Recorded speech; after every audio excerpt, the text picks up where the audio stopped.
Good afternoon, everybody. My name is Simon Bolger. It's great to be here with you all today in Brazil, in one of the fastest growing online media markets in the world. It's been an exciting year for online media and for digital advertising. An exciting year here in Brazil, but with the World Cup, if you'll forgive me for mentioning it. I hope you will, because actually I wanted to use it as kind of a case study today of how the internet has changed. And how online media has changed, how content production has changed, and also how digital advertising has changed. Because we saw a lot of interesting user behavior and advertiser campaigns and content creation that came out of this. And it's been a hot topic in Google. We're wrapped up in the enthusiasm of it all, like everybody else.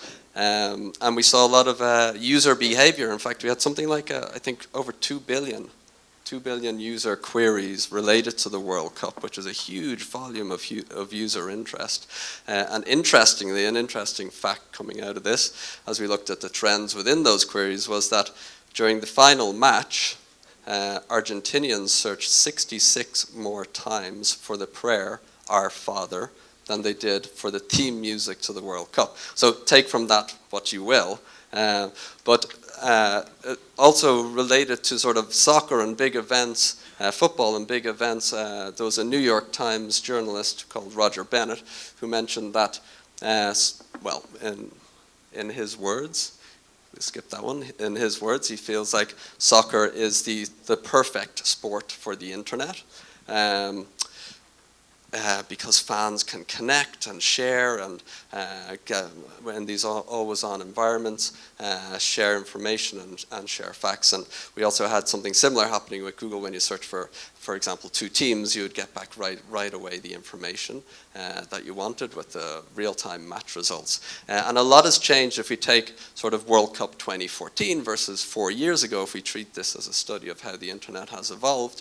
4 years ago, for example, the amount of traffic coming from mobile searches around the World Cup was around 18% of all traffic. Nowadays, this year for the World Cup, the fact there is for the UEFA Cup, but for the World Cup it was actually over 70%. So think of that huge shift in user activity over just 4 years. And if you think of the traffic for your own properties, your own websites, your own applications, it's probably upwards of 50%. But to see now 70% of users engaging and searching on mobile for this one event tells us that mobile is truly here. It can't be ignored, and it's here to stay.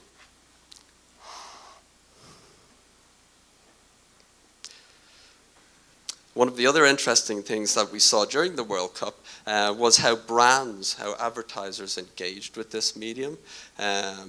With all this sharing activity, with the new engaging media, engaging formats of ads, but also leveraging YouTube and the capacity there to capitalize on an emotional event and connect with their users. If you'll forgive me for using an example from a German company called Stabilo, they make pens and kind of office stationery, but this is what they did to connect with their fans around the World Cup.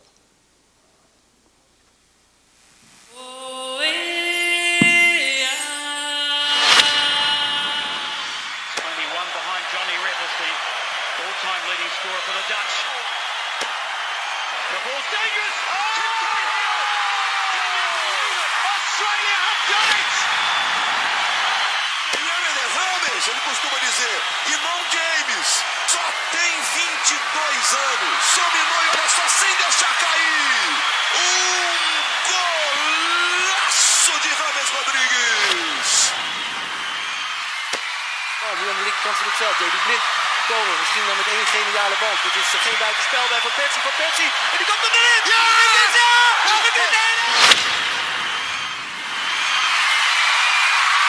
Das ist doch Wahnsinn!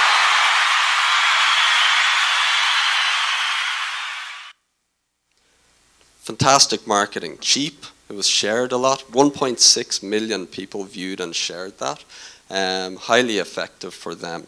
And what these things all bring together is what I'd like to discuss more with you today, which is how the user behavior, this ability to instantly share and connect with each other with always-on devices, is shifting how users engage with content, and subsequently content creators and advertisers and brands are shifting how they're creating content and the kind of content they're creating, more personal, more immersive, more engaging. And then advertising similarly is keeping pace with this evolution. And one of the big drivers, which as Fabio mentioned, we'll talk a lot more about today, is programmatic, fueling that and enabling that shift with advertising. But not just that, the new richer forms of media and the ability for advertisers to share and connect.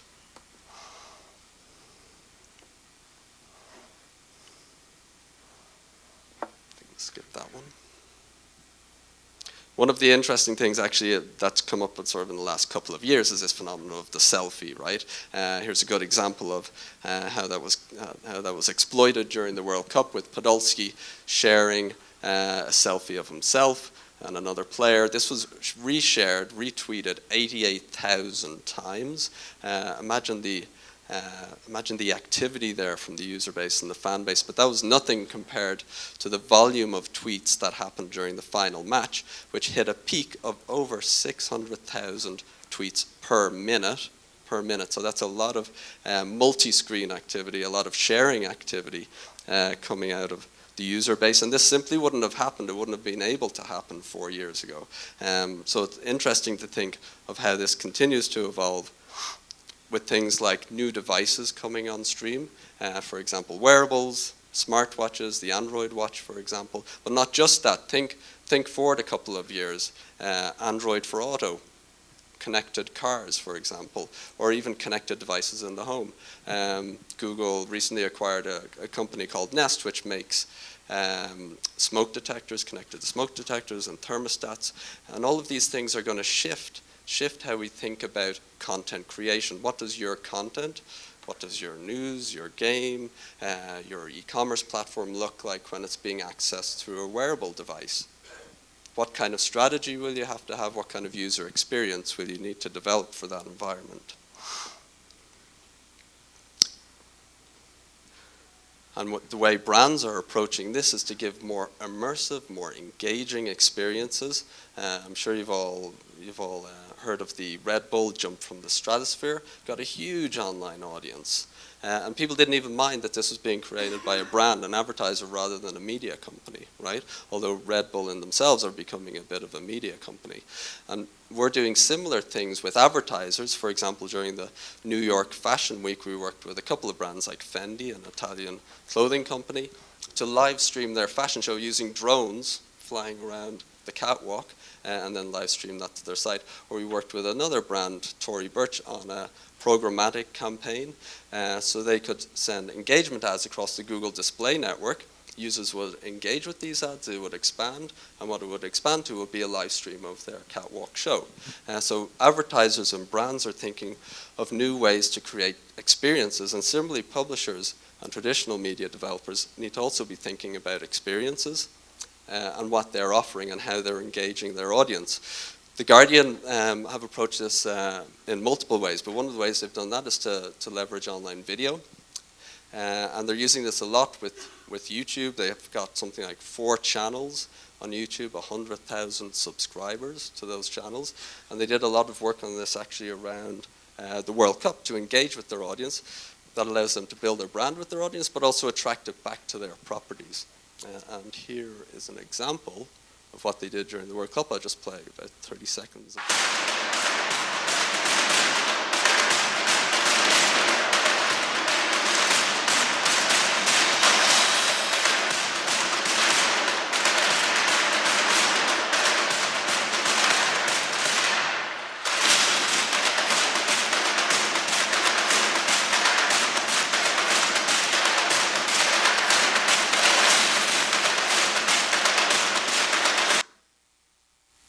So Google is working with brands and also with publishers in multiple ways to help them engage with their audience and leverage these new technologies. We've lost the slides. A good example of this, actually, if we can get the slides back up, is working with Nike on their campaign called Phenomenal Shot. Now, during the World Cup, Nike would release an engagement ad that ran across the Google Display Network literally seconds after the shot was made, engage with users to recreate that goal and then share it with their friends. And if we can get it back up, I can actually show you. We got it back up?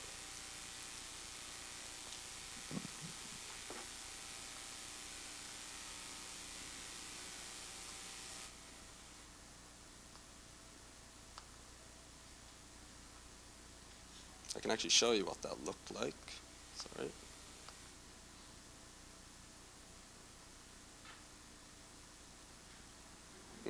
No, I can't. Okay. But what it actually was a 3D simulation of the goal. The user could go in there into the ad on the publisher website, recreate that, and then instantly share it with their friends across the network. And that happened within 10 seconds. That campaign went out within 10 seconds of the goal being scored. And it was run programmatically. So it shows you the power of programmatic campaigns and using that technology to identify the right users at the right time with the right message, which all leads to the internet now coming of age as a storytelling medium for brands. Let's see. No, forget about that. A storytelling medium for brands, but there's a few things playing into this. One is advertising formats. We're getting a lot more effective advertising formats. Things like video ads, engagement ads, new ways of constructing a story online. And then we have new metrics to go with it. Things like viewability. So DoubleClick has been working a lot on viewability, where the advertiser only pays for the advert if it comes within the viewable portion of the screen. And on top of that, over the last few years, we've seen a much bigger use of audience data and other types of data to more accurately target the right user. I think the challenge here actually for advertisers is not the amount of data or the fact that we're getting new data through things like viewability on board, but it's actually analyzing that data and getting actionable insights from it. And that'll be one of the big challenges over the coming years as advertisers try to figure out how to make this more effective and more efficient. And then within that, particularly as it relates to brand advertising, within the programmatic stream, we have something called Programmatic Direct, so the direct buying and selling of advertising, the way it's been traditionally done, but much more efficiently, much more accurately, and much more effectively. And we'll go a lot more into programmatic later in the day, but I want to give you a sense of some of the growth in programmatic. It's had something like 30x. We've had something like 30x the amount of transactions through programmatic on the DoubleClick ad exchange versus this time 4 years ago. Similarly, if we look across Latin America at the online display market and what's being bought there, it's something like over $800 million will be bought programmatically across Latin America this year. Which is huge growth in just a short space of time. And Brazil specifically is just getting on board with this Programmatic Direct, Programmatic Premium, and it's going from a relatively small base, but growing very quickly and forecasted to continue to grow very quickly in the coming years.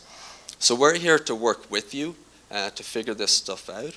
There's a lot of opportunity in here. We've been working with publishers on things like custom brand exchanges, preferred deals, and other tools that they can use to attract advertising, to negotiate and then transact deals, but also to take advantage of all this programmatic coming on spend, all that indirect sales that's coming on through these platforms, and capitalize on that for your businesses.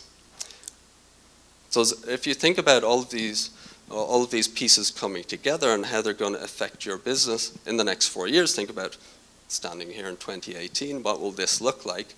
We're here to work with you on that journey. We have a lot of tools to give you insights, things like Google Trends and Google Analytics, or to attract your audience or engage with your audience on or off of your platform, Google Plus and YouTube, and some of those examples we've seen today. But more particularly in the advertising space, we want to help you figure out what's the right way to approach this shift in digital advertising, the new formats, the new ways of buying, the new metrics, and also the programmatic spend that's going to come on board and fuel the digital advertising ecosystem in the coming years. thank you very much. I look forward to meeting many of you later today, and good luck on this journey over the next few years.